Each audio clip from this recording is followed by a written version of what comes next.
بسم اللہ الرحمن الرحیم الحمد للہ رب العالمین والصلاة والسلام علی سید الانبیاء والمرسلین محمد وآلہ وصحبہ اجمعین اما بعد۔ عزیز بزرگوں، سیرت النبی صلی اللہ علیہ وسلم کے حوالے سے یہ آج 5ویں مجلس ہے۔ کل گزشتہ یہ بات ذکر کی تھی جو نبوت کے تیسرے اور چوتھے سال میں جو حالات پیش آئے تھے، اس لیے کہ نبوت ملنے کے چوتھے سال کے درمیان میں جب مکہ میں مسلمانوں پر ظلم اور ستم بے انتہا شروع ہوا، مسلمان کسی محفوظ جگہ کے اوپر چلے جاتے تھے کہ یہاں سے ان کے ظلم سے بچ جاوے۔ شروع میں یہ عمل بہت تھوڑا تھا، یعنی یہاں سے چلے جانا کسی اور، بہت تھوڑے لوگ اس پر عمل کرتے تھے۔ لیکن جب نبوت کا 5واں برس آیا اور ظلم اس حد تک ہو گیا کہ مسلمانوں کا رہنا مکہ میں مشکل کر دیا گیا، اتنا مشکل کر دیا گیا کہ جب کسی مشرک کافر کو کوئی مسلمان نظر آ جاتا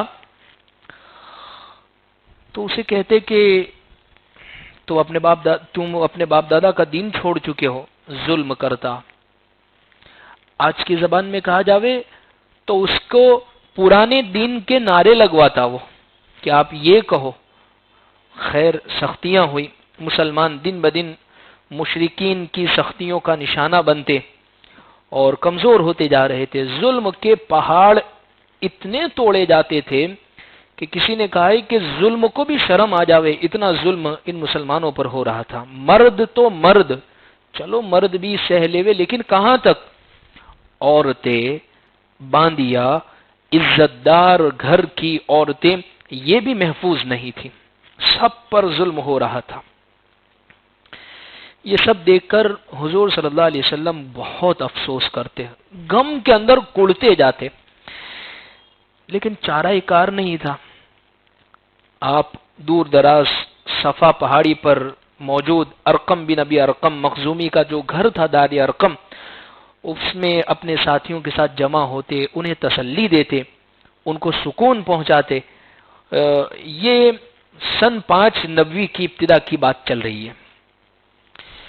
جب مکہ والوں کا ظلم بہت بڑھ گیا اور حضور کی بے چینی بڑھتی جا رہی تھی، اور انہی حالات میں اور کفار سے مجادلہ بھی، مطلب یعنی وہ کوئی سوال کرے تو پھر یہاں سے یہ جواب دیتے تھے، زبانی بات چیت، زبانی سوال جواب یہ بھی چالو تھے۔ ایک مرتبہ حضور صلی اللہ علیہ وسلم سے یہ پوچھا گیا کہ اصحاب کہف کا قصہ کیا ہے، ذرا ہمیں بتاؤ۔ اگر تم اپنے آپ کو یہ کہتے ہو مسلمان، اللہ کے نبی، وحی آتی ہے، تو ایک بہت پہلے قصہ ہوا ہے، بتاؤ ذرا اپنے نبی سے پوچھ کر۔ اللہ نے اسی زمانے کے اندر سورہ کہف نازل فرمائی، سورہ کہف، اور اس صورت میں اللہ نے بہت اشارے فرمائے، مسلمانوں کو بہت تسلی دی، اور اس صورت کے اندر اصحاب کہف کا ذکر کر کے اللہ نے فرمایا کہ دیکھو وہ لوگ بھی چند نوجوان لوگ تھے، اللہ کے دین کی خاطر وقت کے حاکم سے انہوں نے بغاوت مول لے لی تھی، اور حاکم کے سامنے ڈٹ کر کھڑے ہو گئے، اپنی جان کی انہوں نے پرواہ نہیں کی، اور اللہ کے دین کی خاطر ایک غار میں چلے گئے اور وہاں انہوں نے پناہ لے لی۔ لیکن ایک معجزانہ طور پر ان کے ساتھ یہ معاملہ ہوا کہ کئی سالوں تک اللہ نے ان کو سلا دیا، 300 ساڑھے 300 سال تک سوتے ہی رہے۔ پھر اللہ تبارک و تعالی نے ان کا نام بہت بلند کیا۔ پھر اسی میں حضرت موسیٰ علیہ السلام کا ذکر ہے، حضرت خضر علیہ السلام کا واقعہ ہے سورہ کہف ہی میں۔ پھر اس کے بعد ذوالقرنین ایک بہت نیک دل بادشاہ تھا، اس کا بیان ہے، اللہ کا محبوب تھا، بڑا چہیتا تھا۔ ایک دن اس کا گزر ایک بستی کے اوپر سے ہوا، بستی کے لوگ ظلم کے مارے تھے، انہوں نے اس بادشاہ سے شکایت کی کہ یہ قوم ہے، یہاں رہتی ہے، ہمارے اوپر چڑھ آتی ہے، اور اس قوم کا نام ہے یاجوج ماجوج۔ چنانچہ ذوالقرنین نے ان کے درمیان میں ایک دیوار قائم کر دی، اتنی بڑی، اتنی مضبوط، اتنی اونچی دیوار کہ نہ وہ اس کو توڑ سکتے ہیں، نہ اس کو فلاں کرا سکتے ہیں، لہذا وہ لوگ محفوظ ہو گئے۔ اب یہ کہاں ہے؟ لوگوں نے الگ الگ جگہوں کی نشاندہی کی ہے اور اس دیوار کے متعلق کہا ہے۔ خیر، قرب قیامت میں یہ دیوار ٹوٹے گی، یاجوج ماجوج نکلیں گے، پوری زمین پر پھیل پڑیں گے۔ خیر،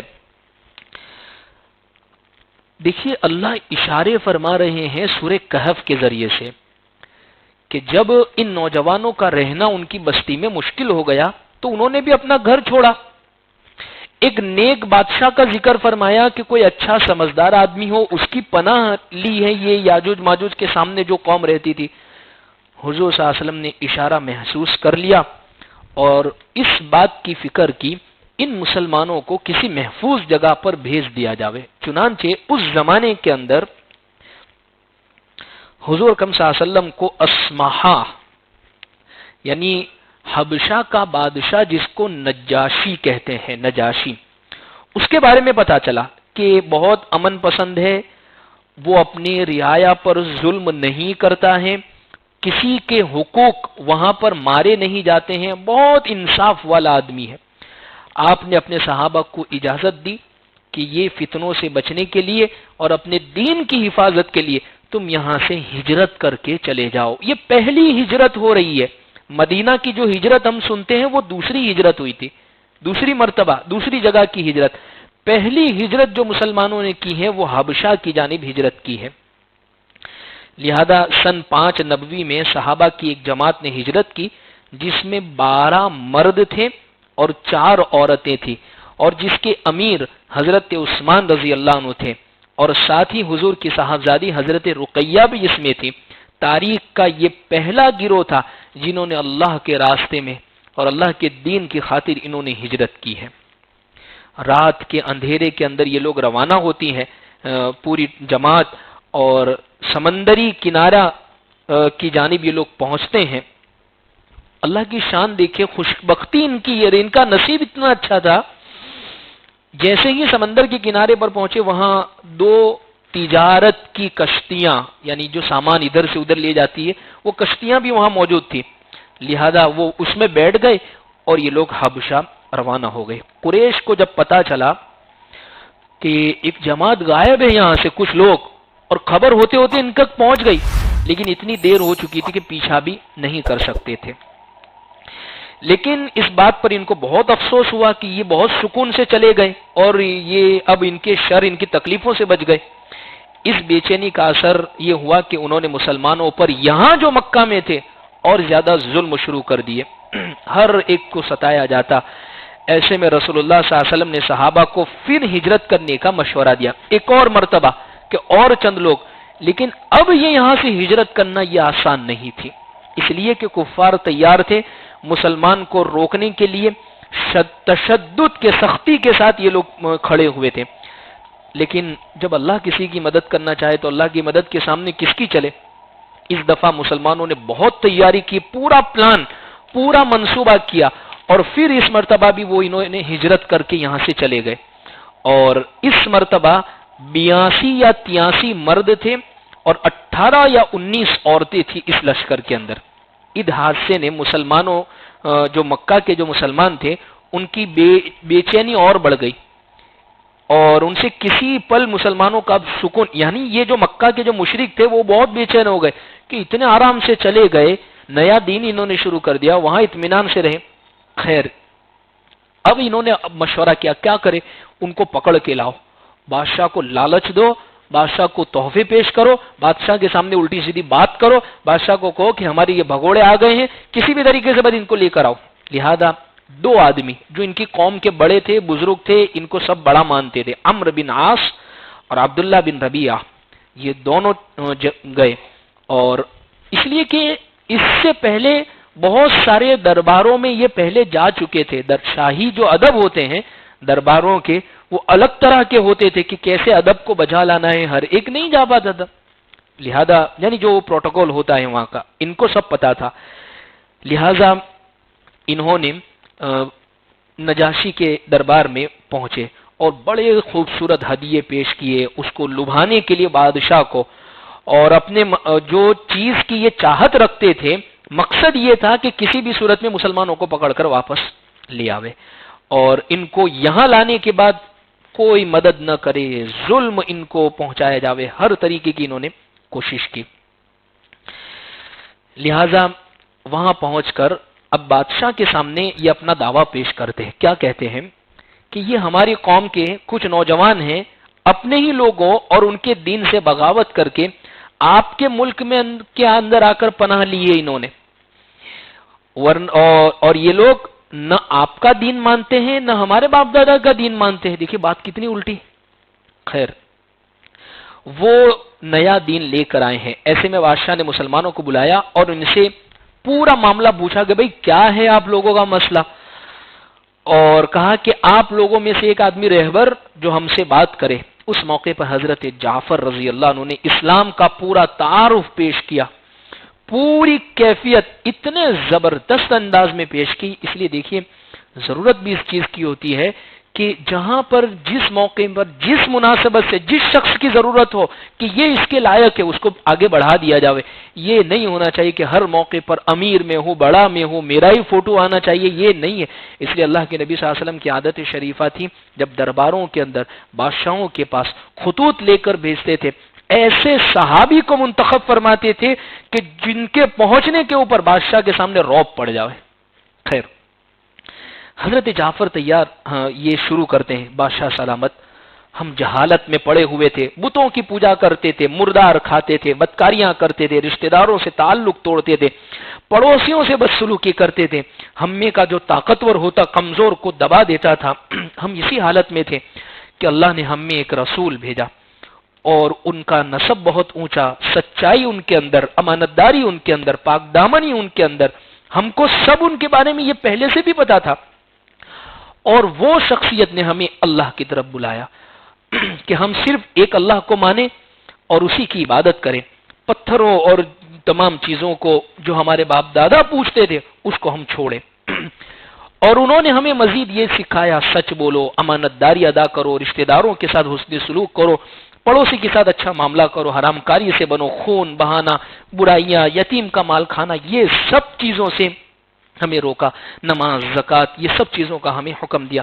حضرت جعفر رضی اللہ عنہ نے اسلام کی خوبیاں سنائی کہ ہم نے ان پیغمبر کو سچا مانا، ایمان لائے، ان کے لائے ہوئے دین کی ہم نے پیروی کری، چنانچہ ہم نے صرف اللہ کی عبادت کی اور اللہ کے ساتھ کسی کو شریک نہیں کیا، اور جن باتوں کو پیغمبر نے حرام بتایا ہم نے حرام مانا، جن کو حلال بتایا حلال مانا۔ اس پر ہماری قوم ہم سے بگڑ گئی اور ہم پر ظلم اور ستم کیا، اور ہمیں ہمارے دین سے پھیرنے کے لیے سزاؤں میں ہمیں ڈالا تاکہ ہم اللہ کی عبادت کو چھوڑ کر پھر بت پرستی اور گندی چیزوں کو حلال سمجھنے لگ جاوے۔ جب انہوں نے ہم پر بہت ظلم کیا تو ہم وہ ظلم سے پریشان ہو کر بادشاہ سلامت آپ کے ملک میں ہم نے پناہ لی ہے، اس امید پر کہ آپ کے سامنے ہم پر ظلم نہیں کیا جائے گا۔ اس کے بعد حضرت جعفر نے سورہ مریم کی چند آیتیں سنائی اور پورا مجمع متاثر تھا۔ نجاشی، سورہ مریم، اور سورہ مریم کی آیتوں میں تو کیا تھا؟ حضرت مریم کا تذکرہ، حضرت عیسیٰ علیہ السلام کا تذکرہ، اور یہ بادشاہ عیسائی تھا تو اس پر تو بڑا رعب ہوا کہ اتنی زبردست قرآن کی آیتیں۔ وہ رو رہا تھا، اس کی داڑھی بھی بھیگ گئی، اور وہ بغیر سوچے سمجھے اس کی زبان سے یہ بات نکل گئی کہ یہ تو وہی کلام ہے جسے حضرت عیسیٰ علیہ السلام لے کر آئے تھے۔ اب دیکھیے قریش کے جو سردار آئے تھے وہ لوگ گھبرا گئے کہ بازی ہمارے ہاتھ سے جا رہی ہے، بادشاہ بھی ان کی فیور میں بول رہا ہے۔ تو جب انہوں نے یہ محسوس کیا تو بادشاہ چونکہ حضرت عیسیٰ علیہ السلام کو مانتا تھا، لہذا بہت غور کرنے کے بعد یہ جو لوگ آئے تھے انہوں نے کیا کہا، بادشاہ سلامت ان سے پوچھو نے یہ آپ کے نبی حضرت عیسیٰ علیہ السلام کے بارے میں ان کا عقیدہ کیا ہے، یہ کیا کہتے ہیں حضرت عیسیٰ علیہ السلام کے بارے میں۔ بادشاہ نے پوچھا مسلمانوں سے بتاؤ بھئی عیسیٰ علیہ السلام کے بارے میں کیا کہتے ہو۔ یہ مرحلہ بہت نازک تھا، بہت سمجھ کر اس موقع پر جواب دینے کی ضرورت تھی، لہذا حضرت جعفر رضی اللہ عنہ نے فرمایا ہم عیسیٰ علیہ السلام کے بارے میں وہی بات کہتے ہیں جو ہمارے نبی لے کر آئے، یعنی حضرت عیسیٰ علیہ السلام اللہ کے بندے، اللہ کے رسول، اس کی روح اور اس کا وہ کلمہ جسے اللہ نے کنواری پاک دامن حضرت مریم علیہ السلام کی طرف القاء کیا۔ نجاشی نے جب یہ بات سنی تو زمین پر سے ایک تنکا اٹھایا اور فرمایا انہوں نے جو کہا ہے اس تنکے کے بڑھ کر کچھ نہیں کہا ہے اور اس تنکے سے کمی نہیں کی ہے ذرہ، بالکل جو بات ہے وہی بات انہوں نے کہی۔ اس کے بعد مسلمانوں سے نجاشی نے کہا کہ جاؤ تم میری حکومت میں امن و امان سے رہو، جو تمہیں گالی دے گا اس پر تاوان لگایا جائے گا، مجھے گوارا نہیں کہ تم میں سے کسی آدمی کو ستایا جاوے اور اس کے بدلے میں کوئی تمہیں ستاوے اور اس کے بدلے میں مجھے سونے کا پہاڑ ملے، میں اس کو قبول نہیں کرتا ہوں۔ پھر نجاشی نے اپنے درباریوں کو متوجہ کر کے کہا کہ ان دونوں کو ان کے ہدیے واپس کر دو، یہ جو آئے ہیں مکہ والے سب واپس کر دو، کوئی ضرورت نہیں ہے۔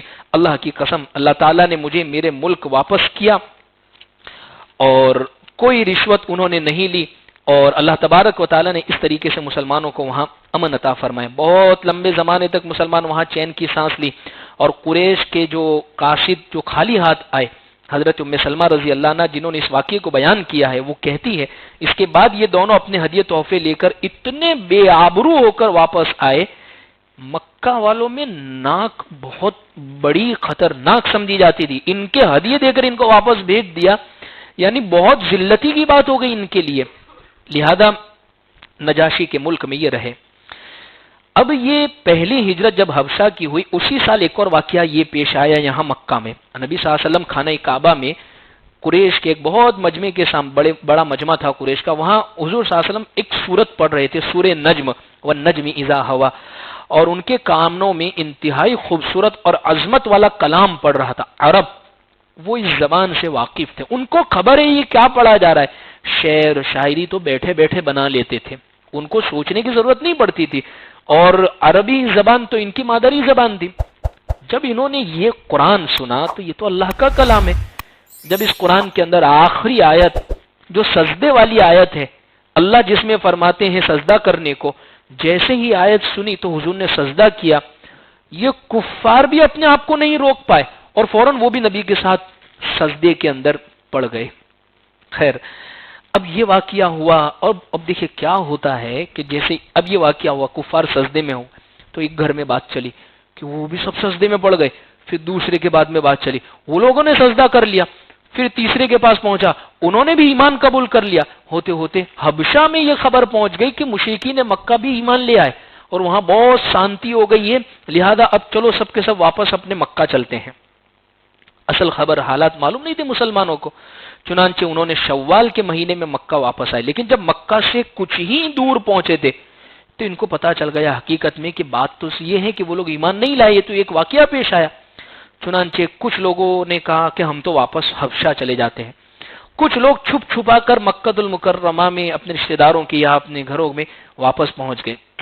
اس کے بعد جب یہ مہاجرین واپس آئے اور یہ لوگ نظر آنے لگ گئے، ظاہر سی بات ہے کتنی دیر تک چھپ کر رہیں گے، جب یہ نظر آئے تو قریش کو تو بڑا موقع، ہاں بڑی بادشاہوں کے سامنے ہمیں ذلیل کیا تھا، لہذا اب انہیں ذلیل کرو، اب انہیں مارو، لہذا مسلمانوں پر عموماً اور یہ لوگ جو واپس آ گئے تھے ان پر اتنا ظلم کا پہاڑ توڑا گیا کہ جس کی انتہا ہو گئی۔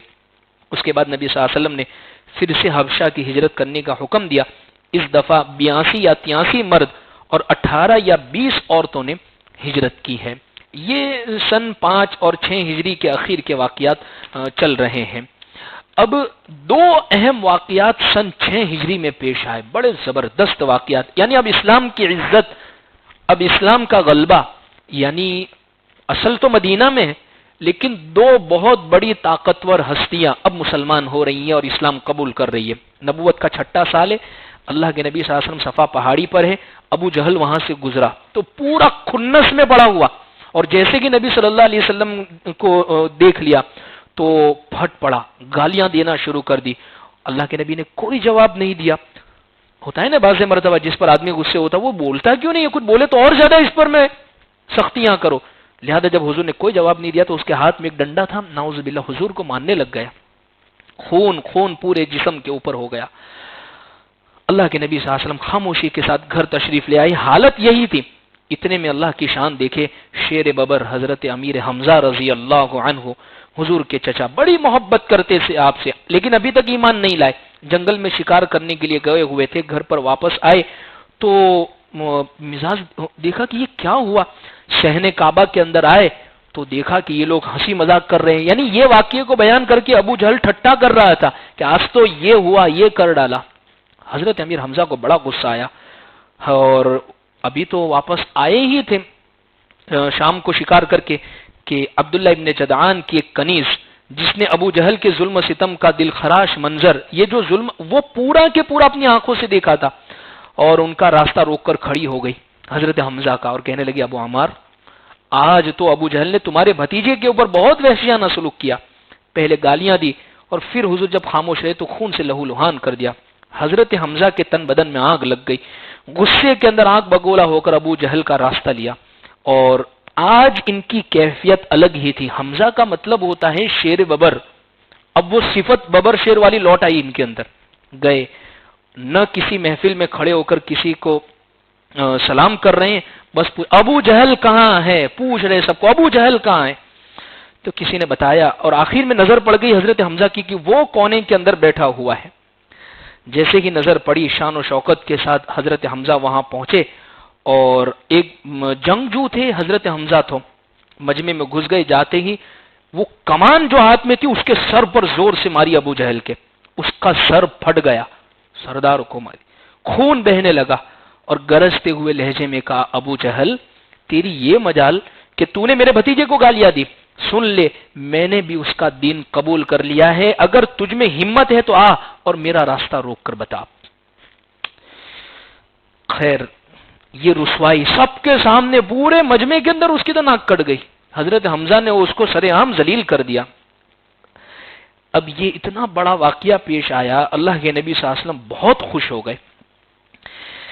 اب اس واقعے کو 3 دن گزرے، اور 3 دن گزرنے کے بعد ایک اور ہستی اسلام میں قبول کر رہی ہے، اور یہ وہ ہستی ہے، صحابہ فرماتے ہیں کہ ہم سارے نبی کے مرید تھے، ہم سب چاہتے تھے نبی کو، لیکن ایک شخصیت ہے وہ نبی کی مراد ہے جس کو نبی نے چاہا، اور وہ ہے حضرت عمر رضی اللہ عنہ۔ حضور دعا کرتے تھے کہ اللہ اس اسلام کو ابو جہل بن ہشام یا عمر بن خطاب ان دونوں میں سے کسی ایک کو ایمان قبول کروا کر اسلام کو عزت عطا فرما دے، لیکن یہ دعا حضرت عمر رضی اللہ عنہ کے حق میں قبول ہو رہی ہے۔